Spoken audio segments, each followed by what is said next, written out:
نحمده ونصلي على رسوله الكريم اما بعد فاعوذ بالله من الشيطان الرجيم بسم الله الرحمن الرحيم رب اشرح لي صدري ويسر لي امري واحلل عقدة من لساني يفقهوا قولي۔ ناظرین، پروگرام اللہ کے خوبصورت نام کے ساتھ آپ کی خدمت میں حاضر ہیں۔ آج ہم انشاءاللہ اللہ سبحانہ وتعالیٰ کے نام الرحمن پر بات کریں گے۔ رحمان، بہت زیادہ مہربان، بہت زیادہ رحم فرمانے والا۔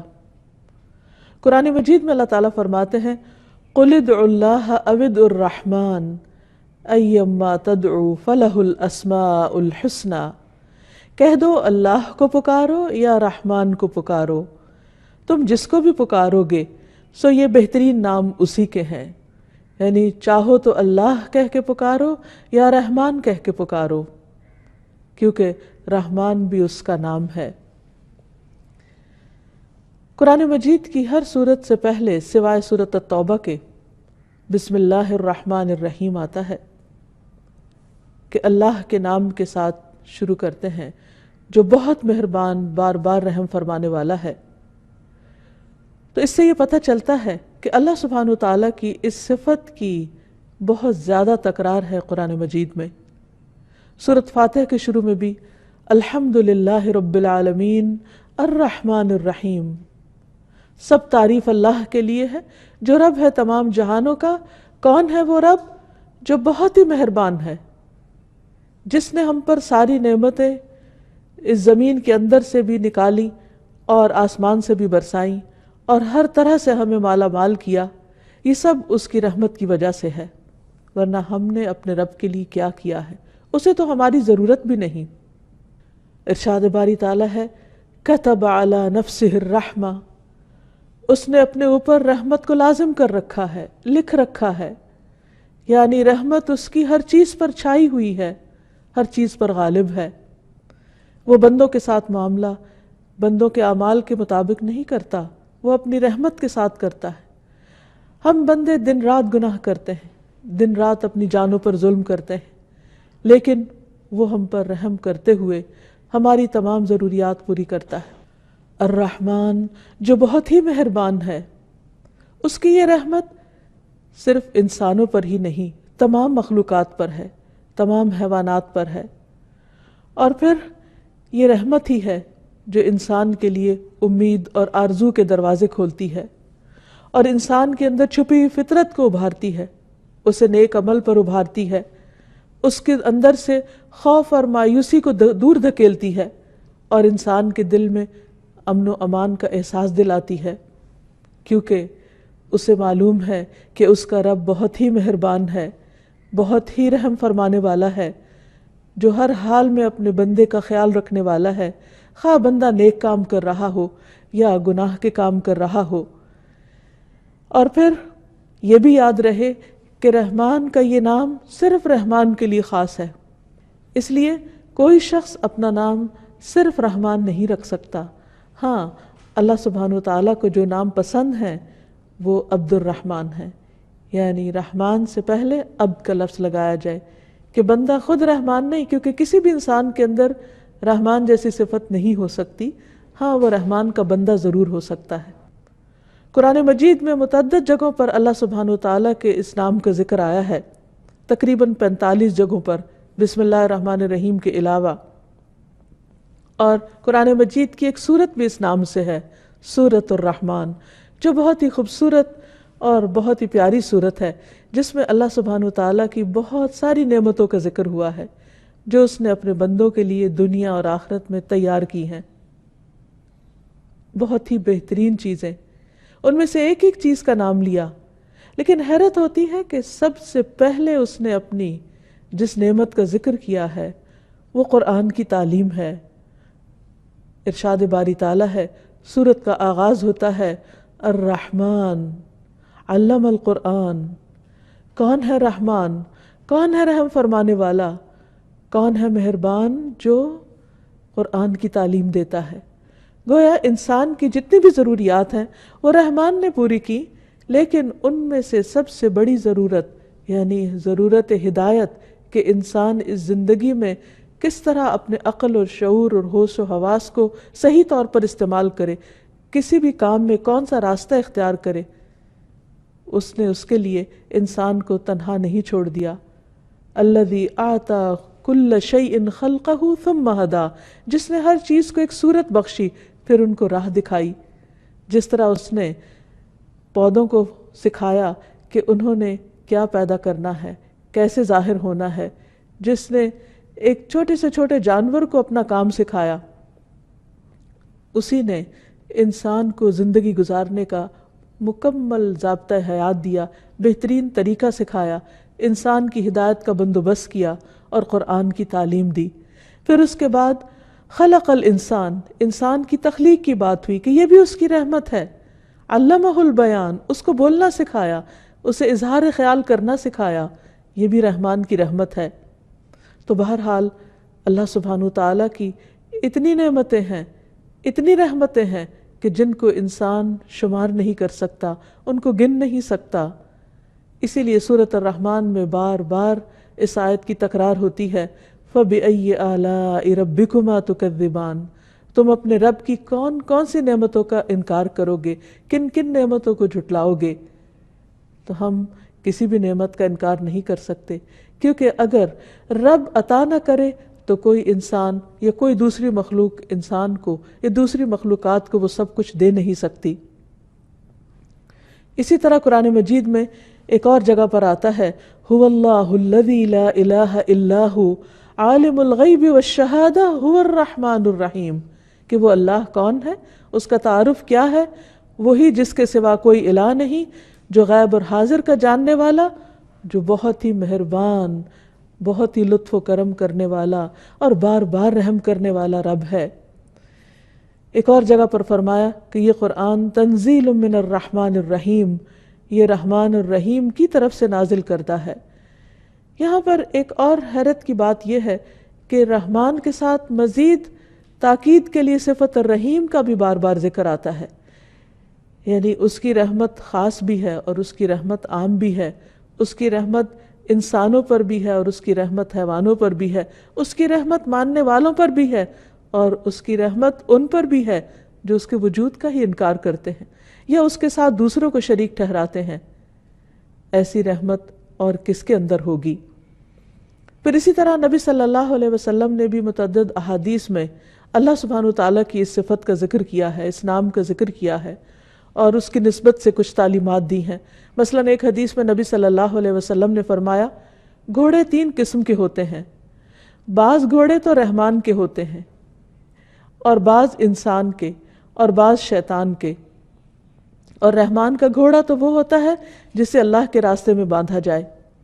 تو گویا اللہ سبحانہ وتعالیٰ کی یہ رحمت ہے کہ اس نے ہمارے لیے سواریوں کا انتظام کیا، یہ اس کی رحمت ہے کہ اس نے ہمارے کھانے پینے کے لیے طرح طرح کی چیزیں اگائیں، اس کی رحمت ہے کہ اس نے ہمارے زبان کو ذائقہ کی قوت دی کہ ہم مختلف چیزوں کو چکھ سکیں اور ان سے لطف اٹھا سکیں۔ یہ اس کی رحمت ہے کہ اس نے صرف چکھنے کی نہیں، سونگھنے کی صلاحیت بھی دی تاکہ جو چیز کھا رہے ہیں اس کے ذائقے کے ساتھ ساتھ اس کی خوشبو سے بھی فائدہ اٹھائیں۔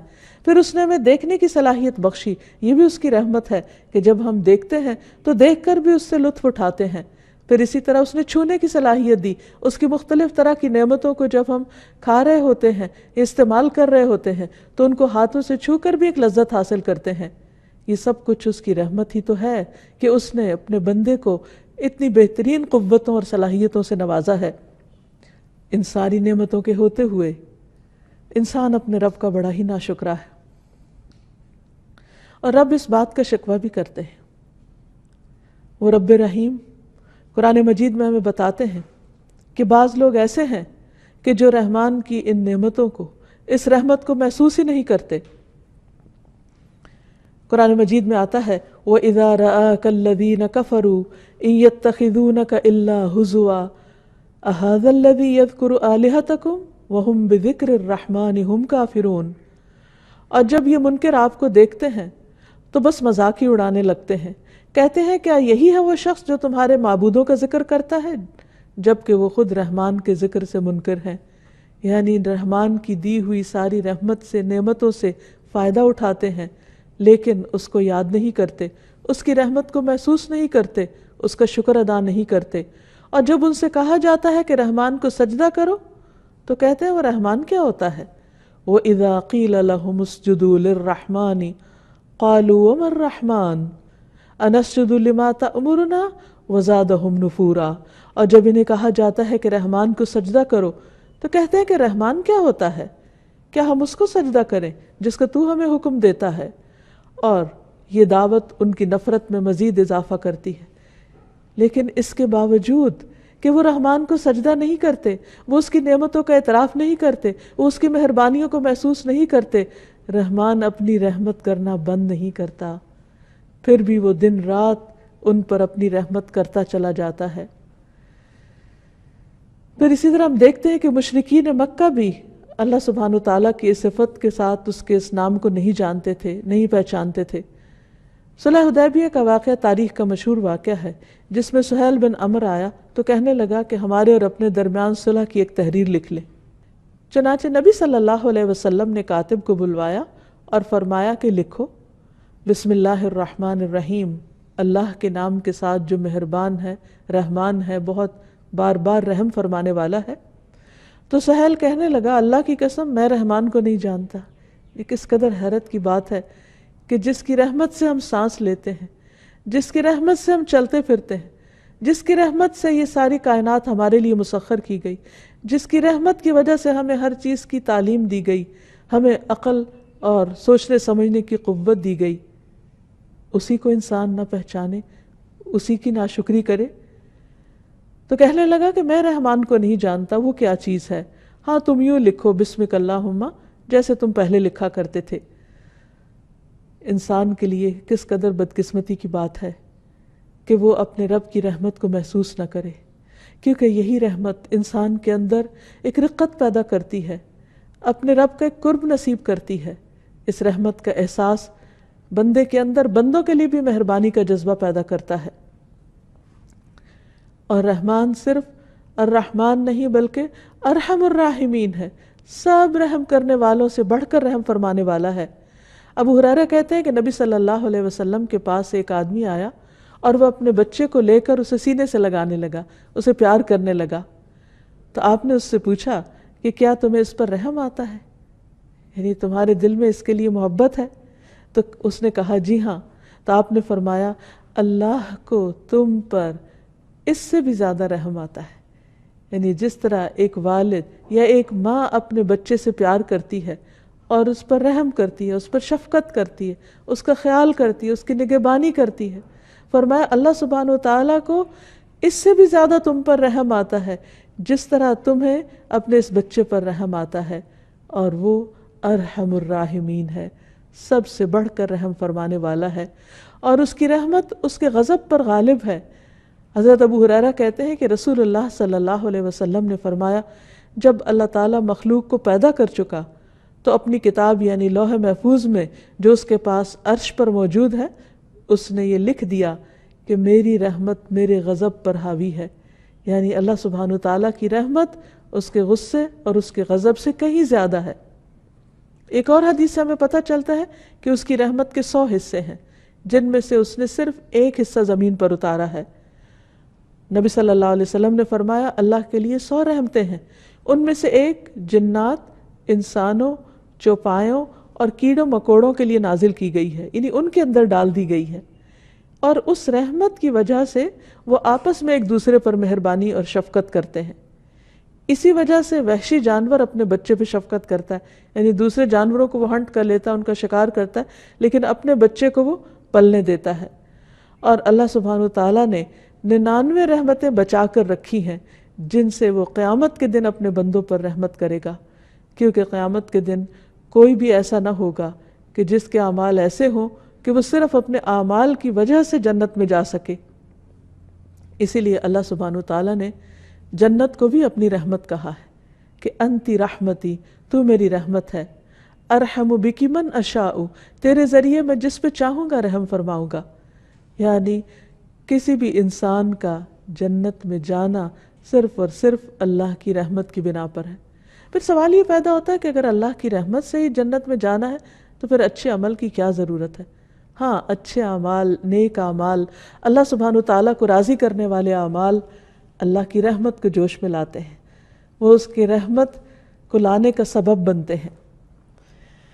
ایک اور حدیث میں بھی آتا ہے، نبی صلی اللہ علیہ وسلم نے فرمایا، اللہ تعالیٰ نے اپنی رحمت کو 100 اجزاء میں تقسیم کیا، جن میں سے 99 اس کے اپنے پاس ہیں اور ایک حصہ اس نے زمین پہ نازل کیا۔ اسی وجہ سے، اس ایک حصے کی وجہ سے جو اس نے پوری مخلوق کے اندر بانٹ دیا، مخلوق ایک دوسرے کے ساتھ نرمی اور مہربانی کا معاملہ کرتی ہے، اچھائی سے پیش آتی ہے، یہاں تک کہ گھوڑا اپنے بچے پر پاؤں نہیں مارتا، یعنی وہ جو ہر چیز کو پاؤں کے ساتھ دھکیل دیتا ہے وہ اپنے بچے کو نہیں دھکیلتا، اس اندیشے کے تحت کہ اسے کوئی نقصان نہ ہو۔ پھر یہ ہے کہ قیامت کے دن اس ایک حصے کی واپسی اور اللہ کے دوستوں کو اس سے مکمل فائدہ پہنچے گا۔ اللہ سبحانہ وتعالیٰ نے یہ جو ایک حصہ رحمت کا دنیا میں اتارا ہے، قیامت کے دن یہ بھی اپنے 99 حصوں میں ڈال کر 100 پوری کر کے اپنے اولیاء اور اپنے دوستوں پر نچھاور فرمائے گا۔ رسول اللہ صلی اللہ علیہ وسلم نے فرمایا، اللہ تعالیٰ کے پاس 100 رحمتیں ہیں، جن میں سے اللہ نے تمام زمین والوں پر صرف ایک رحمت نازل کی ہے، اور باقی 99 اللہ تعالیٰ نے اپنے اولیاء کے لیے رکھ چھوڑی ہیں۔ پھر اللہ اس ایک رحمت کو بھی، یعنی جو ابھی اس نے اس دنیا میں اتاری ہوئی ہے، اسے بھی اس 99 کے ساتھ ملا دے گا، اور قیامت کے دن اپنے دوستوں پر اپنی 100 رحمتیں پوری فرما دے گا۔ تو آپ سوچئے کہ پھر وہ کیسا انعام ہوگا، کیسا اکرام ہوگا، کیسا احسان ہوگا جو وہ اپنے بندوں پر کرے گا۔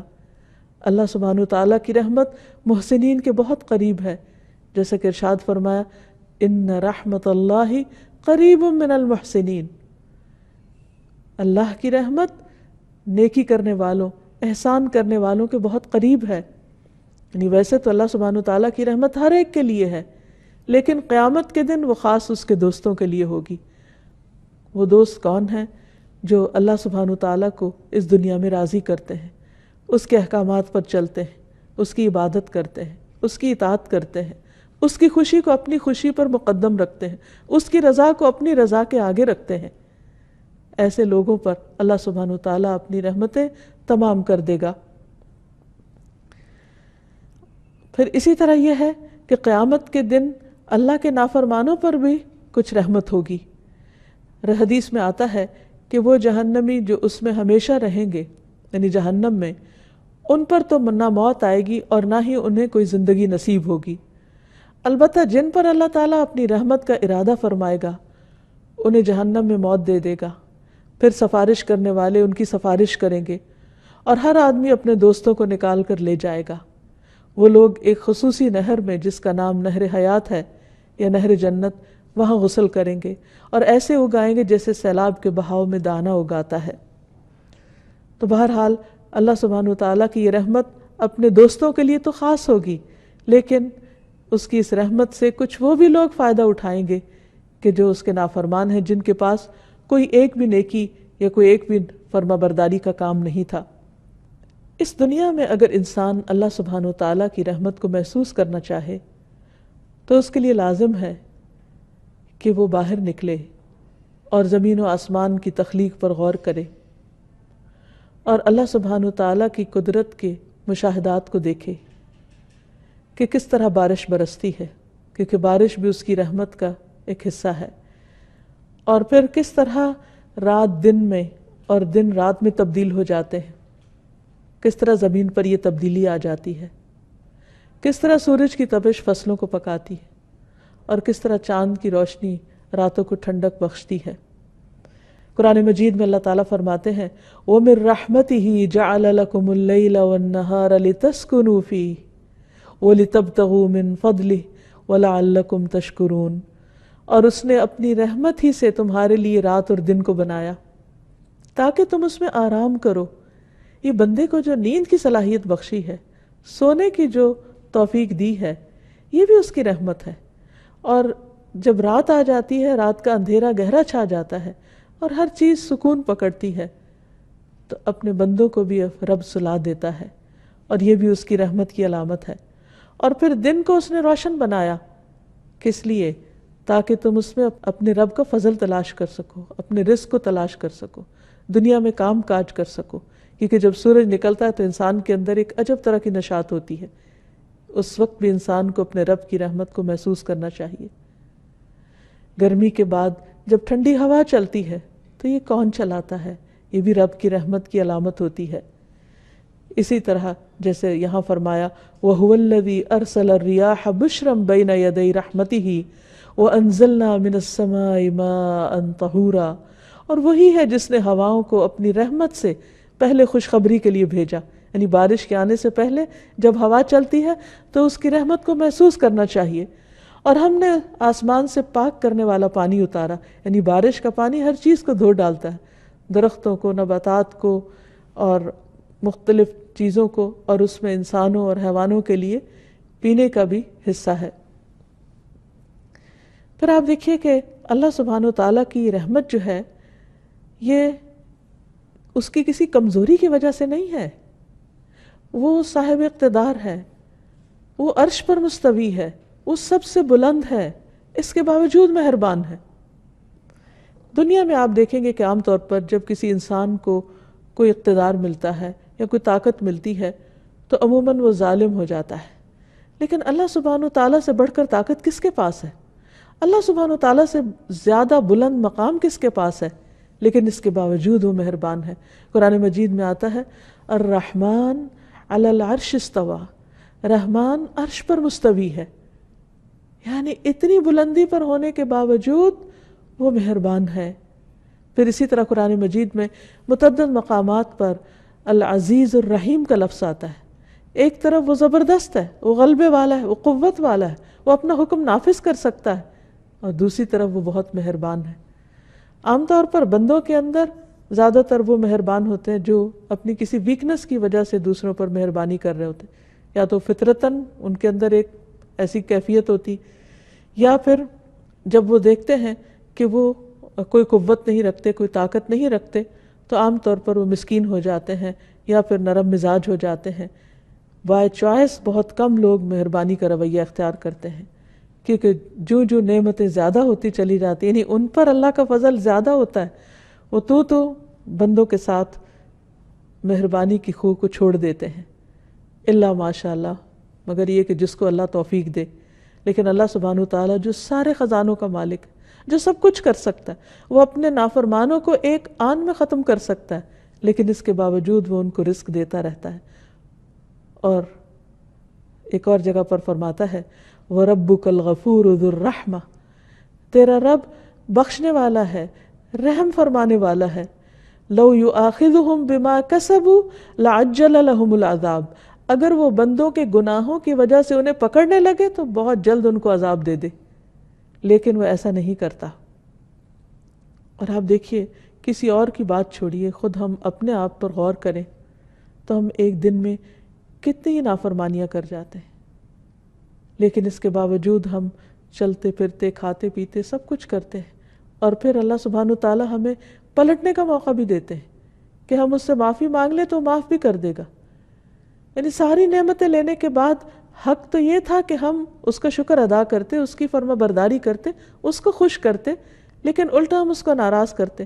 جب ناراض کر چکتے تو وہ پھر بھی ہمیں نہیں چھوڑتا، اس کی رحمت کو دیکھیے پھر وہ اپنی طرف بلاتا ہے کہ آؤ اپنے رب کی طرف پلٹ آؤ، اس کی رحمت تمہیں ڈھانپ لے گی۔ پھر آپ دیکھیے کہ دنیا میں یہ ساری نعمتیں، یہ رحمتیں تو سب کے لیے عام ہیں، لیکن ایک دن پھر ایسا آئے گا کہ جب بندوں میں فرق کر دیا جائے گا۔ ایک طرف اس کے اطاعت گزار بندے ہوں گے جن پر وہ اپنی ساری نعمتیں اور رحمتیں پوری کرے گا، اور دوسری طرف اس کے گناہگار بندے ہوں گے۔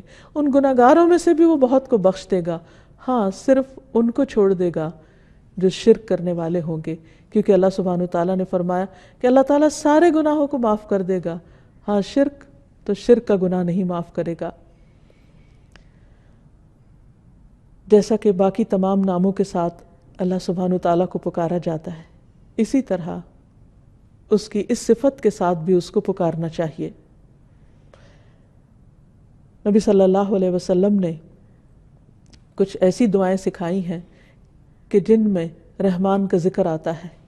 مثلا قرض کی ادائیگی میں آسانی کے لیے رحمان کو پکارنا چاہیے۔ حضرت انس کی روایت ہے کہ رسول اللہ صلی اللہ علیہ وسلم نے حضرت معاذ سے فرمایا، کیا میں تمہیں ایسی دعا سکھاؤں کہ اگر تم اس کے ساتھ دعا کرو تو تم پر احد پہاڑ کے برابر بھی قرضہ ہو تو اللہ تعالیٰ تم سے ادا کر دے گا۔ اے معاذ یہ پڑھا کرو، اللہم مالک الملک تؤتی الملک من تشاء وتنزع الملک ممن تشاء وتعز من تشاء وتذل من تشاء بیدک الخیر انک علی کل شیء قدیر رحمن الدنیا والآخرة ورحیمہما تعطیہما من تشاء وتمنع منہما من تشاء ارحمنی رحمتا تغنینی بہا عن رحمت من سواک۔ اے اللہ بادشاہت کے مالک، تو جسے چاہتا ہے بادشاہت عطا کرتا ہے، جس سے چاہتا ہے ملک چھین لیتا ہے، جس کو تو چاہتا ہے عزت دیتا ہے اور جس کو تو چاہتا ہے ذلیل کر دیتا ہے۔ تیرے ہی ہاتھ میں خیر و بھلائی ہے اور تو ہی ہر چیز پر قدرت رکھتا ہے۔ دنیا اور آخرت کا رحمان اور رحم کرنے والا ہے۔ تو جسے چاہتا ہے دنیا اور آخرت دیتا ہے اور ان کو جن سے چاہتا ہے روک دیتا ہے، یعنی جسے چاہے دونوں جگہ دے اور جن سے چاہے روک لے، کیونکہ ہر چیز تیرے اختیار میں ہے۔ مجھ پر ایسی رحمت سے رحم فرما۔ کیا خوبصورت انداز ہے۔ یا رب تو مجھ پر ایسی رحمت سے رحم فرما جو مجھے تیرے علاوہ کی رحمت سے بے نیاز کر دے، پھر میں کسی اور کی طرف نہ دیکھوں، تو ہی اپنا کرم فرما دے۔ تو جو شخص اس طریقے سے اپنے رب سے مانگتا ہے، اللہ سبحانہ وتعالیٰ اس کے اوپر سے بڑا قرض اتار دیتے ہیں، خواہ احد پہاڑ جتنا ہی کیوں نہ ہو۔ اسی طرح ہم دیکھتے ہیں کہ اللہ سبحانہ وتعالیٰ کی رحمت کی دعائیں مختلف انداز میں نبی صلی اللہ علیہ وسلم نے کی۔ مثلا نماز کے دوران 2 سجدوں کے بیچ میں جو دعا ہے، اللہم اغفر لی ورحمنی، اے اللہ مجھے بخش دے اور مجھ پر رحم فرما۔ اسی طرح قرآنی دعاؤں میں بھی واعف عنا واغفر لنا ورحمنا کے الفاظ آتے ہیں کہ اے اللہ تو ہمیں معاف کر دے، ہمیں بخش دے اور ہم پر رحم فرما۔ والدین کے لیے خاص دعا جو اللہ تعالیٰ نے سکھائی ہے اپنے بندوں کو، وہ بھی رحمت ہی کی دعا ہے۔ وَقُلْ رَبِّ ارْحَمْهُمَا كَمَا رَبَّيَانِي صَغِيرًا، اے اللہ ان دونوں پر یعنی میرے والدین پر رحم فرما جیسے انہوں نے چھوٹا ہونے کی حالت میں مجھے پالا تھا، یعنی جیسے یہ میرے لیے مہربان تھے تو ان کے لیے مہربان ہو جا۔ ایک اور جگہ پر آتا ہے وَقُلْ رَبِّ اغْفِرْ وَارْحَمْ وَأَنْتَ خَيْرُ الرَّاحِمِينَ، آپ کہہ دیجئے اے میرے رب بخش دے اور رحم فرما، اور تو رحم کرنے والوں میں سب سے زیادہ رحم فرمانے والا ہے۔ پھر اسی طرح ایوب علیہ السلام کی تکلیف جب زیادہ ہو گئی تو انہوں نے اپنے رب کو پکارا، انی مسنی الضر وانت ارحم الراحمین، تو رب کی رحمت جوش میں آ گئی اور ان کی تکلیف جو پچھلے 18 سال سے ان کے لیے باعث اذیت تھی، اللہ سبحانہ وتعالیٰ نے ان کی تکلیف کو اس دعا کی وجہ سے دور کر دیا۔ پھر اسی طرح موسیٰ علیہ السلام نے دعا مانگی، رب اغفر لی ولأخی وادخلنا فی رحمتک وانت ارحم الراحمین، اللہ مجھے بخش دے اور میرے بھائی کو بخش دے اور ہمیں اپنی رحمت میں داخل کر لے، اور تو سب سے بڑھ کر رحم فرمانے والا ہے۔ تو بات یہ ہے کہ انسان پر جس بھی قسم کی مشکلات ہوں اور اس کے جیسے بھی حالات ہوں اور وہ جتنا بھی گناہ گار ہو، اس نے کوئی بھی اگر زندگی میں زیادتی کی ہو تو اسے اپنے رب کی رحمت سے مایوس نہیں ہونا چاہیے۔ اسے رب کو یا رحمان کہہ کر اس کی رحمت کا مطالبہ کرنا چاہیے، اس کی رحمت کی دعا کرنی چاہیے، اس کی رحمت کو جوش میں لانا چاہیے، اسی کے دامن میں پناہ لینی چاہیے، اس لیے کہ وہ سب سے بڑھ کر رحم فرمانے والا ہے۔ کبھی بھی شیطان اگر دل میں یہ وسوسہ ڈالے کہ تم نے تو اتنے گناہ کر لیے ہیں کہ تمہاری دعا نہیں سنی جائے گی، تو اس خیال کو جھٹک دیجئے۔ بندہ ہمیشہ یہ یاد رکھے کہ میرا رب سب سے بڑھ کر رحمان ہے، ارحم الراحمین ہے، سب سے بڑھ کے رحم فرمانے والا ہے، اس لیے میں اسی کے در پر جھک جاؤں گا، اسی سے مانگوں گا اور وہ مجھ پر ضرور رحم فرمائے گا۔ پورے یقین اور پورے اعتماد کے ساتھ پکارتے رہیے۔ اب سوال یہ پیدا ہوتا ہے کہ اگر رب اتنا مہربان ہے تو بندے کو کیا کرنا چاہیے؟ ہمارے لیے کیا حکم ہے؟ پہلی بات تو یہ کہ رب کی رحمت کو محسوس کریں، مختلف آیات اور مختلف نشانیوں میں اس کی رحمت کو پہچانیں، خود اپنے وجود اور خود کو ملنے والی نعمتوں کی پہچان کریں، ان کو شمار کریں، ان کا احساس کریں، پھر اپنے گناہوں کو دیکھیں اور پھر اپنے اندر ایسی صفات پیدا کرنے کی کوشش کریں کہ جو رحمان کو پسند ہو، تاکہ ہم عباد الرحمن بن جائیں۔ قرآن مجید میں اللہ تعالیٰ فرماتے ہیں وَعِبَادُ الرَّحْمَنِ الَّذِينَ يَمْشُونَ عَلَى الْأَرْضِ هَوْنًا، اور رحمان کے بندے تو وہ ہوتے ہیں جو زمین پر آہستگی سے چلتے ہیں، دوسرے لفظوں میں زمین پر رحم کرتے ہوئے، پاؤں مار کر نہیں چلتے، تکبر سے نہیں چلتے، آہستگی سے چلتے ہیں، وہ ہر ایک کے حقوق کا خیال رکھتے ہیں۔ وَإِذَا خَاطَبَهُمُ الْجَاهِلُونَ قَالُوا سَلَامًا، اور جب جاہلوں سے، لا علم لوگوں سے ان کی بات ہوتی ہے، یا لا علم لوگ ان سے بات کرتے ہیں، یا کوئی جھگڑا کرتے ہیں، یا ان کے ساتھ کوئی بد اخلاقی برتتے ہیں، تو وہ ان کے ساتھ الجھتے نہیں، ان کے ساتھ سخت باتیں نہیں کرتے، قالوا سلاما، ان پر سلامتی بھیج کر ان سے الگ ہو جاتے ہیں، بات کو طول نہیں دیتے۔ یہ ہیں ان بندوں کی خصوصیات جو اپنے رب کی رحمت کو پہچانتے ہیں۔ والذین یبیتون لربہم سجدا وقیاما، اور جو راتیں اس حال میں گزارتے ہیں کہ اپنے رب کے حضور سجدے اور قیام کرتے ہیں تاکہ اپنے رب کی رحمت کو پکار سکیں۔ والذین یقولون ربنا اصرف عنا عذاب جہنم ان عذابها کان غراما، اور جو کہتے ہیں اے ہمارے رب ہم سے جہنم کا عذاب پھیر دے، بے شک اس کا عذاب ہمیشہ کے لیے چمٹ جانے والا ہے۔ اگرچہ وہ جانتے ہیں کہ رب مہربان ہے، لیکن اس کے ساتھ ساتھ اپنے گناہوں سے ڈرتے ہیں اور گناہوں کی سزا سے بچنے کی فکر کرتے ہیں۔ انہا ساءت مستقرا ومقاما، بے شک وہ بری ٹھہرنے کی جگہ اور بری اقامت کی جگہ ہے، یعنی وہ سمجھتے ہیں کہ جہنم بہت برا ٹھکانہ ہے، یعنی اللہ سبحانہ وتعالیٰ کی رحمت کا غلط مطلب نہیں لیتے، بلکہ اس کی رحمت کے تقاضے کے طور پر ایسے کام کرتے ہیں، ایسی دعائیں مانگتے ہیں کہ جس سے اس کی رحمت سے وہ محروم نہ رہ جائیں۔ والذین اذا انفقوا لم یسرفوا، رحمان کے بندوں کی اور کیا خصوصیات ہوتی ہیں؟ وہ بندے ہوتے ہیں جب وہ مال خرچ کرتے ہیں تو اسراف نہیں کرتے، فضول خرچی نہیں کرتے، کیونکہ ایک اور جگہ پر آتا ہے ان المبذرین کانوا اخوان الشیاطین وکان الشیطان لربہ کفورا، کہ فضول خرچ شیطان کے بھائی ہوتے ہیں اور شیطان اپنے رب کا بہت ہی ناشکرا ہے۔ تو رحمان کے بندے خرچ میں اعتدال کی راہ اختیار کرتے ہیں، نہ اسراف کرتے ہیں، ولم یقتروا، اور نہ ہی وہ تنگی سے خرچ کرتے ہیں۔ وَكَانَ بَيْنَ ذَلِكَ قَوَامًا، اور ان کا خرچ اس کے درمیان معتدل ہوتا ہے، یعنی اعتدال کی راہ ہوتی ہے۔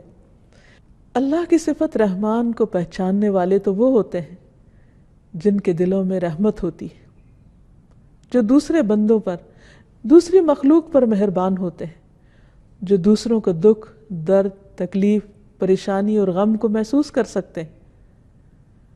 وہ ہر ایک کے لیے مہربان ہوتے ہیں، ان کے لیے بھی جو ان کے ساتھ اچھا کرے اور ان کے لیے بھی جو ان کے ساتھ اچھا نہ کرے۔ جیسے نبی صلی اللہ علیہ وسلم اپنے دشمنوں کے لیے بھی مہربان تھے۔ فَلَعَلَّكَ بَاخِعٌ نَفْسَكَ عَلَىٰ آثَارِهِمْ إِن لَّمْ يُؤْمِنُوا بِهَٰذَا الْحَدِيثِ أَسَفًا، کہ شاید آپ اپنی جان ان کے پیچھے غم سے ہلاک کر لیں اگر وہ اس بات پر ایمان نہ لائے، یعنی جو ایمان نہ لائے، جو آپ کی دعوت پر لبیک نہیں کہنے والے تھے، آپ ان کے لیے بھی روتے تھے، ان کے لیے بھی درد محسوس کرتے تھے۔ تو رحمان کا بندہ وہی ہوتا ہے جو سارے اہل زمین پر مہربان ہوتا ہے، جیسا کہ ابو داؤد کی روایت میں آتا ہے رحم کرنے والوں پر رحمان رحم کرتا ہے، اہل زمین پر رحم کرو، آسمان والا تم پر رحم کرے گا۔ ایک اور جگہ پر آتا ہے رحم کرنے والوں پر رحمان بھی رحم کرتا ہے، تم زمین والوں پر رحم کرو، آسمان والا تم پہ رحم کرے گا۔ رحم بھی رحمان کی شاخ ہے، جس نے اس کو جوڑا اللہ بھی اس سے رشتہ جوڑ لیں گے، اور جو اسے کاٹے گا اللہ اس سے تعلق کاٹ لیں گے۔ رحم کریں گے تو رحم پائیں گے۔ ایک مرتبہ نبی صلی اللہ علیہ وسلم نے منبر پر یہ بات ارشاد فرمائی، تم رحم کرو تو تم پر بھی رحم کیا جائے گا، تم معاف کر دو تو تمہیں بھی معاف کر دیا جائے گا۔ اور فرمایا ہلاکت ہے ان لوگوں کے لیے جو صرف باتیں سنتے ہی ہیں، ہلاکت ہے ان لوگوں کے لیے جو اپنے گناہوں پر جانتے بوجھتے اصرار کرتے رہتے ہیں۔ پھر انسان کی یہ رحمت صرف گھر سے باہر کے لوگوں کے ساتھ نہیں ہونی چاہیے، گھر والوں کے ساتھ بھی ہونی چاہیے۔ حضرت انس کہتے ہیں کہ رسول اللہ صلی اللہ علیہ وسلم اپنے گھر والوں اور بچوں کے لیے بہت رحم دل تھے، یعنی جو جتنا کمزور ہو اس کے ساتھ اتنی ہی مہربانی کا سلوک ہو۔ حضرت ابو ہریرہ کہتے ہیں کہ رسول اللہ صلی اللہ علیہ وسلم نے حضرت حسن بن علی کو بوسہ دیا تو آپ کے پاس اقرا بن حابس بیٹھے ہوئے تھے، تو انہوں نے کہا میرے 10 بیٹے ہیں اور میں نے ان میں سے کبھی کسی کو نہیں چوما۔ آپ نے ان کی طرف دیکھا اور فرمایا جو رحم نہیں کرتا اس پر رحم نہیں کیا جاتا۔ ایک اور جگہ پر آتا ہے کہ اگر اللہ نے تیرے دل سے رحم چھین لیا ہے تو میں کیا کر سکتا ہوں۔ تو گویا چھوٹے بچوں کے ساتھ رحمت اور شفقت کا معاملہ، پھر فقراء اور مساکین کے ساتھ۔ بعض اوقات ہم کوئی بیمار ہو، کوئی دکھی ہو، تکلیف میں ہو، اس کے ساتھ پھر بھی مہربانی کا سلوک کر لیتے ہیں، لیکن عموماً سوسائٹی کے محروم طبقات فقراء اور مساکین کے لیے نہیں سوچتے۔ حالانکہ ابو ذر رضی اللہ عنہ کی روایت میں ہے کہ مجھے میرے خلیل نے 5 باتوں کا حکم دیا، یعنی نبی صلی اللہ علیہ وسلم جو میرے دوست تھے انہوں نے 5 چیزوں کا حکم دیا۔ نمبر 1 مساکین پر رحم کرنے اور ان سے قریب رہنے کا۔ نمبر 2 اپنے سے نیچے والے کو دیکھنے اور اوپر والے کو نہ دیکھنے کا۔ نمبر 3 صلہ رحمی کرنے کا کہ اس کو نہ توڑا جائے۔ نمبر 4 حق بات یعنی سچ بات کہنے کا، خواہ وہ تلخی کیوں نہ ہو، اور یہ کہ میں کثرت سے لا حول ولا قوت الا باللہ پڑھا کروں۔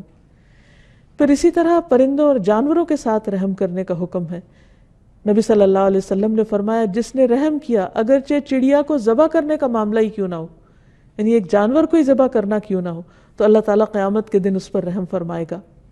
ایک آدمی نے کہا اللہ کے رسول صلی اللہ علیہ وسلم میں ایک بکری ذبح کرتا ہوں اور اس کے ساتھ شفقت کرتا ہوں، پیار سے اور اچھے طریقے سے۔ آپ نے فرمایا اگر تم بکری کے ساتھ شفقت کرتے ہو تو اللہ سبحانہ و تعالیٰ تم پر رحم فرمائے گا۔ تو حقیقت یہ ہے کہ ہمیں ہر ایک کا احساس کرنا چاہیے۔ آپ صلی اللہ علیہ وسلم نماز پڑھاتے ہوئے اگر کسی بچے کے رونے کی آواز سن لیتے تو آپ اپنی نماز کو مختصر کر دیتے تھے، بچے کی ماں پر رحمت کرتے ہوئے یا بچے پر رحمت کرتے ہوئے کہ وہ اپنی ماں کے لیے پریشان ہو رہا ہے، اور اس شخص میں کوئی خیر اور بھلائی نہیں جس کے اندر رحم کا جذبہ نہیں۔ اور نبی صلی اللہ علیہ وسلم پر جب دوزخ پیش کی گئی تو اس میں آپ نے بنی اسرائیل کی ایک عورت کو دیکھا جس نے بلی کو باندھ رکھا اور اس پر رحم نہ کیا اور اسے کھانے کے لیے کچھ نہ دیا اور نہ اسے چھوڑا کہ وہ خود اپنے لیے کچھ ڈھونڈ کر کھا لے۔ تو خواہ کوئی کتنا ہی عبادت گزار ہو، لیکن اگر وہ بندوں پر رحم نہیں کرتا تو وہ رحم کا مستحق نہیں۔ اللہ تعالیٰ سے دعا ہے کہ وہ ہم سب پر رحم فرمائے اور ہمارے دلوں کے اندر دوسروں کے لیے رحم کا جذبہ ڈال دے۔ وآخر دعوانا ان الحمد للہ۔